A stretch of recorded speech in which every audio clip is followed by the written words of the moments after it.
झूठी राजकुमारी और शाही हार। सोनपुर राज्य के एक छोटे से गांव में सुहाना नाम की एक दर्जी रहती थी। सुहाना के हाथों में बहुत ही अद्भुत कला थी। वो जो भी चीज सिलती बहुत बेहतरीन सिलती थी। लेकिन सुहाना को सिर्फ एक दर्जी बनकर नहीं रहना था। उसका बचपन से ही एक सपना था कि वो एक सुंदर राजकुमारी बने। वो अक्सर अपने राजकुमारी वाले सपनों में खोई रहती थी। सुहाना, अरे ओ सुहाना, कहाँ खोई हो? कहीं नहीं, बोलो क्या हुआ? ये लोग तो चैन से मुझे सपने भी नहीं देखने देते। काश मैं जो सोच रही थी वो सच हो पाता तो कितना अच्छा होता। अच्छा वो सब छोड़ो, ये महारानी के शाही कपड़े हैं, तुम इसे अच्छे से सिल दो। महारानी को तुम्हारा सिला हुआ ये गाउन पसंद आया तो वो हमें बहुत सारा इनाम देंगी। अब ख्यालों की दुनिया से बाहर आओ और काम में लग जाओ। वाओ, ये कपड़ा कितना सुंदर और मुलायम है। सुहाना उस कपड़े को सिलकर एक बहुत ही खूबसूरत गाउन बनाती है। वाओ, मुझे तो यकीन नहीं हो रहा कि ये मैंने बनाया है। ये कितना सुंदर है। काश कि मैं इसे एक बार पहन सकती। वैसे एक बार पहनने में हर्जी क्या है, मैं इसे अभी पहनकर देखती हूँ। ये सोचकर सुहाना उस शाही गाउन को पहन लेती है। वाओ, अब तो मैं सच में एक राजकुमारी लग रही हूँ। ये अच्छा मौका है। अगर मैं जिंदगी भर इसी गांव में काम करती रही तो ऐसे ही लोगों के कपड़े सिलते सिलते एक दिन मर जाऊंगी और मैं ऐसे मरना नहीं चाहती। अगर मैं यहाँ से भागकर किसी दूसरे राज्य में चली जाऊँ तो वहाँ के लोग तो मुझे देखकर राजकुमारी ही समझेंगे और मेरा खूब सम्मान भी करेंगे। ये सोचकर सुहाना उस गाउन को पहनकर घोड़े पर सवार होकर वहाँ से काफी दूर निकल जाती है। सुहाना बहुत ही खुश थी। तभी रास्ते में उसे एक राजकुमारी मिलती है और वो सुहाना से कहती है, हेलो, क्या आप मुझे बता सकती हैं कि यहाँ से सुंदर राज्य कितनी दूर है? हाँ मुझे पता है, बस इस तरफ चलती रहो। एक दिन की यात्रा के बाद तुम वहाँ पहुँच जाओगी। वैसे तुम कौन हो?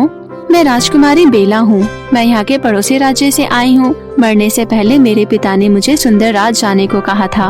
उन्हीं के कहने पर मैं वहाँ जा रही हूँ। अरे ये तो राजकुमारी है, मुझे इससे दोस्ती कर लेनी चाहिए। और मेरा नाम सुहाना है। मैं शाही परिवार से हूँ और मैं भी सुंदर राज्य ही जा रही हूँ। ये तो बहुत ही अच्छी बात है। हम दोनों एक ही जगह जा रहे हैं। चलो साथ में चलते हैं। हाँ हाँ क्यों नहीं, मुझे आपके साथ यात्रा करके बहुत ही खुशी होगी। और फिर दोनों एक साथ सुंदर राज की तरफ निकल पड़ते हैं। चलते चलते शाम हो जाती है और दोनों एक जगह पर आराम करने के लिए रुकती हैं। बेला, मैं तो सुंदरबन वहाँ घूमने और वहाँ के राजा रानी से मिलने के लिए जा रही हूँ, लेकिन तुम वहाँ किस लिए जा रही हो? चलो जब हम इतने अच्छे दोस्त बन ही गई हैं, तो मैं तुम्हें अपनी सच्चाई बता ही देती हूँ। दरअसल मैं अपनी असली माता यानी कि सुंदर राज्य के राजा और रानी से मिलने सुंदर राज्य जा रही हूँ। क्या? पर तुमने तो कहा कि तुम पड़ोसी देश से आई हो और तुम्हारे पिता ने तुम्हें वहाँ जाने के लिए कहा है। हाँ, पर उन्होंने सिर्फ मेरा पालन पोषण किया था, वो मेरे असली पिता नहीं थे। बात दरअसल 20 साल पहले की है, जब राजकुमारी बेला का जन्म हुआ। बेला के जन्म से राजा और रानी दोनों बहुत ही ज्यादा खुश थे। तभी रानी की दोस्त जो भविष्य बताती थी, उन्होंने बेला का भविष्य देखकर रानी और राजा से कहा, महाराज और महारानी, बेला का यहाँ रहना उसके जान के लिए खतरा है। अगर वो यहाँ रही तो वो बच नहीं पाएगी। उसकी सलामती के लिए आपको उसे यहाँ से दूर भेजना पड़ेगा और जब वो बड़ी हो जाएगी तो वो वापस यहाँ आपके पास आ जाएगी।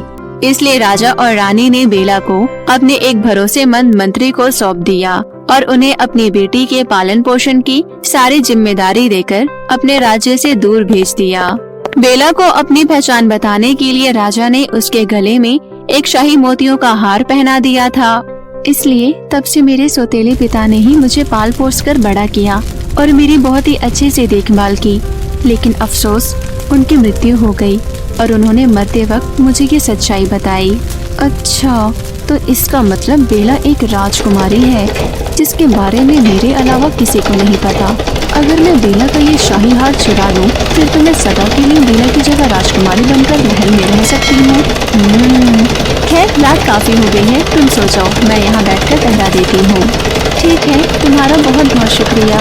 बेला के सो जाने के बाद, अच्छा तो ये है बेला की पहचान बताने वाली शाही हार। बहुत ही अच्छा, इस शाही हार की मदद से अब मैं बनूंगी राजकुमारी बेला। अब मुझे जल्दी सुंदर राज्य जाना होगा। सुहाना बेला को वहीं सोता छोड़ उस शाही हार को लेकर सुंदर राज्य की तरफ चल देती है। इधर जब बेला की आँख खुलती है तो अरे ये सुहाना कहाँ गई और मेरा शाही हार कहाँ है? हे भगवान, सुहाना, सुहाना कहाँ हो तुम? लगता है सुहाना यहाँ से चली गई और उसने मेरा शाही हार चुरा लिया। कहीं मेरी जगह वो तो नहीं महल में जाकर मेरे माता पिता को धोखा देना चाह रही है। मुझे कैसे भी करके महल में जाकर उसे रोकना होगा। ये तो मेरी बेटी की पहचान का शाही हार है। मेरी बेटी बेला, इस हार के बारे में तो सिर्फ मेरा वो वफादार मंत्री ही जानता था। ये हमारी ही बेटी बेला है। बेला, तुम आ गई बेटी। सिपाहियों, महल में जश्न की तैयारी किया जाए। मेरी बेटी वापस आ गई। मुझे तो सबसे बेहतरीन चीज मिल ही गई, राजा और रानी का विश्वास। रुक जाइए, ये आपको धोखा दे रही है। माँ और पिताजी, मैं आपकी असली राजकुमारी बेला हूँ। वो आपसे झूठ बोल रही है, उसकी बातों में मत आइए। माँ पिताजी, मैं इसे अच्छे से जानती हूँ। इसका नाम सुहाना है। पहले ये मेरी दोस्त बनी और बाद में उसने मेरा ये शाही हार चुराना चाहा, लेकिन खुशकिस्मती से मुझे इसके नियत के बारे में पता चल गया। पिताजी, इसने मेरे साथ बहुत गलत किया है। कृपया इसे कड़ी से कड़ी सजा दे। ये झूठ बोल रही है, ये सुहाना है, असली बेला मैं हूँ। पर ये नकली कैसे हो सकती है? इसके पास तो हमारा शाही हार है और इसने बिल्कुल सही बात बताई है, जो बात सिर्फ मेरे वफादार मंत्री को पता थी। माँ पिताजी, ये झूठी है। इसने मेरी बताई हुई कहानी आपको सुनाई जो मैंने इसे बताया था, और फिर इसने धोखे से मुझसे मेरा शाही हार चुरा लिया और राजकुमारी बनने का नाटक कर रही है। बस बहुत हो गया। सिपाही, इस जंगली लड़की को पकड़ो जो राजकुमारी होने का ढोंग कर रही है और इसे काल कोठरी में डाल दो। पर मुझे ऐसा क्यों लग रहा है कि यही हमारी बेटी है। मुझे इसे देखकर बहुत प्यार आ रहा है और मेरी ममता भी उमड़ रही है। सिपाहियों, रुक जाओ। सिर्फ शाही हार से हम असली और नकली राजकुमारी का निर्णय नहीं ले सकते। मुझे मेरी दोस्त भविष्य बताने वाली के पास जाना होगा और वही हमें सच का पता लगाने में मदद कर सकती है। ठीक है, यदि ऐसा है तो राजकुमारी बेला और तुम धोखेबाज लड़की दोनों उस भविष्य बताने वाली महिला से मिलने हमारे साथ आओ। अरे, ये मैं कहाँ फंस गई? अब मैं क्या करूँ? खैर, जो भी हो, वो भविष्य बताने वाली भी इंसान ही है, कोई भगवान नहीं। और वैसे भी राजा मुझे ही अपनी बेटी समझ रहे हैं और उन्हें मुझ पर ही यकीन है, इसलिए मुझे ज्यादा डरना नहीं चाहिए। उसके बाद सभी उस भविष्य बताने वाली के पास जाते हैं। भविष्य बताने वाली दोनों लड़कियों को देखने के बाद राजा और रानी से कहते हैं, मुझे लगता है कि दोनों में से एक असली राजकुमारी बेला है और एक दर्जी है, लेकिन मैं ये नहीं बता सकती कि इनमें से कौन दर्जी है और कौन राजकुमारी है। पर मेरे पास एक तरकीब है जिससे ये पता लगाया जा सकता है कि असली राजकुमारी कौन है। ठीक है, मैं तैयार हूँ। तुम दोनों मेरी बात को ध्यान से सुनो। हमने राजकुमारी बेला को शाही महल से दूर एक श्राप की वजह से भेजा था, लेकिन इस श्राप को दूर करने के लिए आप दोनों को कपड़ों का एक मुकुट तैयार करना होगा। हाँ, ये बात सही है। इसलिए मैंने बेला को एक कुशल मंत्री के साथ सिलाई का कौशल सीखने के लिए भेजा था। हाँ, और उन दोनों में से जो खूबसूरत मुकुट बनाएगा वही असली राजकुमारी होगी।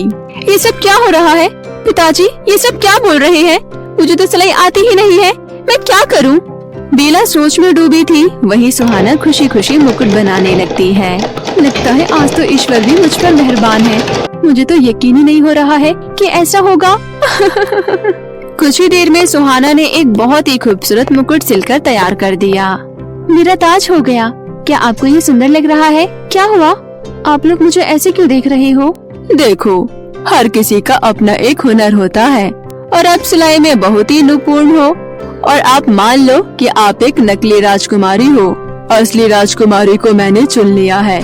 धोखेबाज लड़की, मैंने अपनी बेटी को जब अपने दोस्त के घर भेजा तो मैंने उसे राज करने की शिक्षा देने को कहा था, न कि सिलाई करने की। एक राजकुमारी कभी इतना अच्छा मुकुट नहीं बना सकती, केवल एक दर्जी ही से कर सकता है। कृपया मुझे माफ कर दो राजा और राजकुमारी बेला। दरअसल मैं ही दर्जी सुहाना हूँ। रास्ते में मैंने राजकुमारी बेला से दोस्ती की और लालची हो गई। मैंने राजकुमारी बेला बनने का नाटक किया। कृपया मुझे माफ कर दो, मुझसे बहुत बड़ी गलती हो गई। राजकुमारी बेला, मुझे माफ कर दो, मैंने आपको पहचाना नहीं। अब आप ही इस धोखेबाज लड़की को उचित सजा दे। पिताजी, जैसे भविष्य बताने वाली अम्मा ने कहा कि हर कोई अपने अपने कामों में ही कुशल होता है, वैसे ही सुहाना एक बहुत ही अच्छी दर्जी है। वो तो सिर्फ एक भ्रम में फंसकर अपने सिर पर मुकुट पहनना चाहती थी। सुहाना, और तुम्हें प्रसिद्धि हासिल करने के लिए अपने सुइयों का उपयोग करना चाहिए, न कि किसी को धोखा देना चाहिए। दोस्तों के साथ ईमानदार रहना सीखो और लोगों के प्रति दया की भावना रखो। मैंने भी जीवन में यही सीखा है। पिताजी, कृपया इसे माफ कर दीजिए। सुहाना, मैं सच में तुम्हारे प्रतिभा की प्रशंसा करती हूँ, इसलिए मैं आपको अपने महल के शाही दर्जी के रूप में रखना चाहती हूँ। धन्यवाद राजकुमारी, मैं आपकी सदा आभारी रहूंगी। और फिर सुहाना अपनी प्रतिभा के दम पर कुछ ही दिनों में बहुत ही ज्यादा प्रसिद्ध हो गई। तो मेरे प्यारे दोस्तों, कैसी लगी आपको हमारी ये कहानी? हमें कमेंट करके जरूर बताएं और इसे अपने दोस्तों के साथ भी शेयर करें। और हाँ दोस्तों, अगर आपने अब तक मेरे चैनल को सब्सक्राइब नहीं किया है तो जल्दी से नीचे लाल बटन दबाकर अभी कर ले। तो मिलती हूँ आपसे फिर किसी नई कहानी के साथ। तब तक के लिए आप अपना ध्यान रखें। बाय बाय दोस्तों।